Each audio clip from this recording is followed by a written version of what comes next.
So yun na nga mga B, panibagong araw ulit. Sa last nating for today's video, nakita natin ang preparation sa kasal ng pinsan namin. At dahil for the co-or ang inyong lingkod, maaga din tayong babiyahe ngayon kasabay ang mga abay. Kasama din kasi sila sa mga ia-assist. At nandito na nga tayo sa resort na pag-aayusan ng bride at groom. At dito din magaganap ang pictorial nila kasama ang mga groomsmen at bridesmaids. Konting pa behind the scene kasama ang mga abay ng groom. Pero parang mas mukhang angat pa yung best man nila. Hindi na ako masyado nakapag-video, kaya isi-share ko na lang sa inyo yung mga pictures behind the scene. Oh, di mo kaya, may pa-BTS. Hay, just. Prenup shoot nila ito mga B. Dito lang talaga inayusan yung ikakasal at yung ibang mga abay. At dahil sa groom tayo na-assign, hindi ko na nakuhanan yung side ng bride. Pasensya na po. Aside sa mga abay, nandito din ang parents ng groom and bride. Syempre, maliban sa ikakasal, mas excited sila sa magaganap at sa panibagong yugto sa buhay ng kanilang mga anak. Nagkaroon din ng pagkakataon ng pamilya ng groom na magpicture ng magkakasama. Matapos nga ang ganap sa resort, dumiretso na rin kami sa venue ng kasal. Hindi naman kalayuan din yung resort sa church kaya mabilis din naman kami nakarating. At for the position na nga ang mga panauhin para sa entourage dahil magsisimula na rin ang seremonya. Ayos na ang pila ng mga ninong at ninang. Ganon din ang mga abay at ang mga bagets na kasama rin sa entourage. Nang makaakyat at pakapasok na ang lahat, eto na't paakyat na din ang bride. Bumagay sa suot niya ang panahong maaliwalas. Tunay nga na araw niya ito. At nagsimula na nga ang seremonya. Dito lang kami sa likuran dahil for the assist pa kami dito sa pintuan para sa mga hahabol pang pumasok. Ang ganda talaga ng setup ng venue. Dumagdag pa yung ikakasal at ang mga panauhing pandangal. Hehe.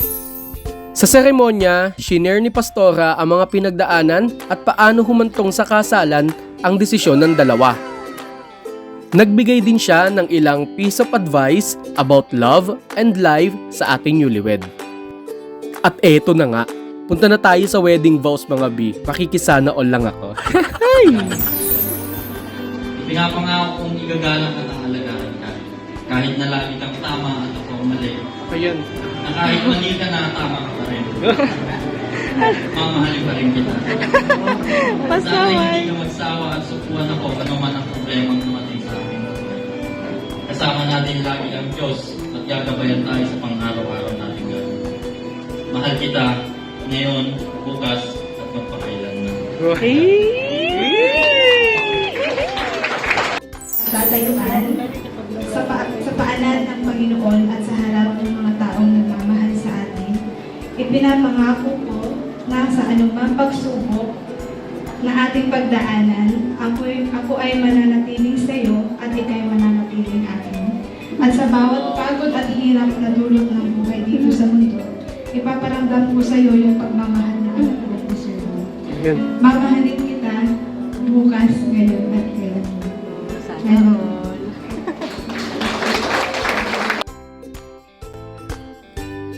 O diba? Sana all talaga. At nagpatuloy pa ang seremonya sa candle lighting at sa blessing ng mga ninong at ninang para sa ating couple. At syempre, eto na B, dako na tayo sa exciting party! Ang pamuamua chup-chup nila. Eto na siya B, Now, by the authority vested in me, I now pronounce you. I now pronounce you husband and wife.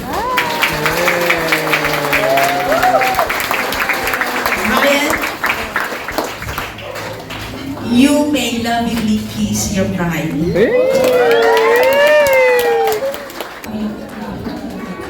Bakit mo yung bulaklak siya yung mic?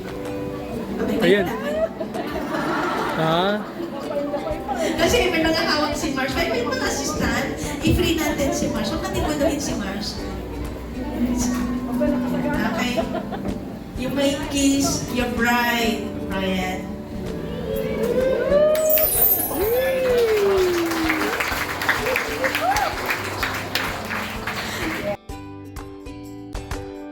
So yun na nga mga B, isang malaking Sana all! Diyos! Ngayon ay ganap na silang mag-asawa mga B. Congratulations Kuya Brian and Mars! nagbigay pa ang mag-asawa ng song performance para sa mga bisita nila after ng ceremony.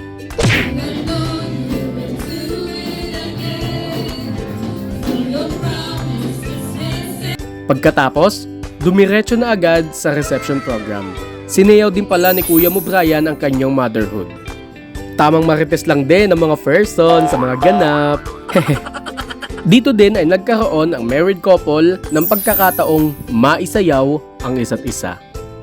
Dito na rin pala mga B yung part ng pasabit kung tawagin, kung saan ang mga bisita ay nagsasabit ng pera sa suot ng ating newlywed.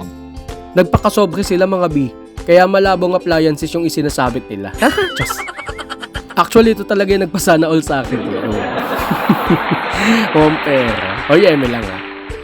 At syempre mga B, meron ding cake cutting ceremony, kung saan matitikman na ni groom yung hiwa ng cake ni bride. At si bride naman masusubo na ang hiniwang cake ni groom. Oh, mali ang iniisip mo, nasa cake tayo, wag kang ano dyan. At yun na nga, pasensya na ulit mga B, hindi na ako nakapag-video sa ibang mga ganap, kaya itutuloy ko na lang ito sa mga BTS shots. Ala? Ang lakas talaga makasosyal ng BTS shots. Just. At syempre, hindi rin kami nagpakabugno at takipicture din kami magpipinsan sa ating newlywed.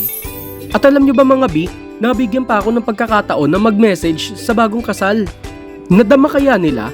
Ito siya Bio, nakakatats. Ryan, Ate Mars, huwag kang pala desisyon dyan. Unang-una, congratulations. Dahil kayo ay...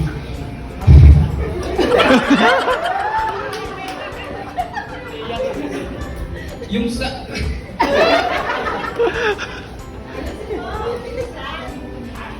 you know,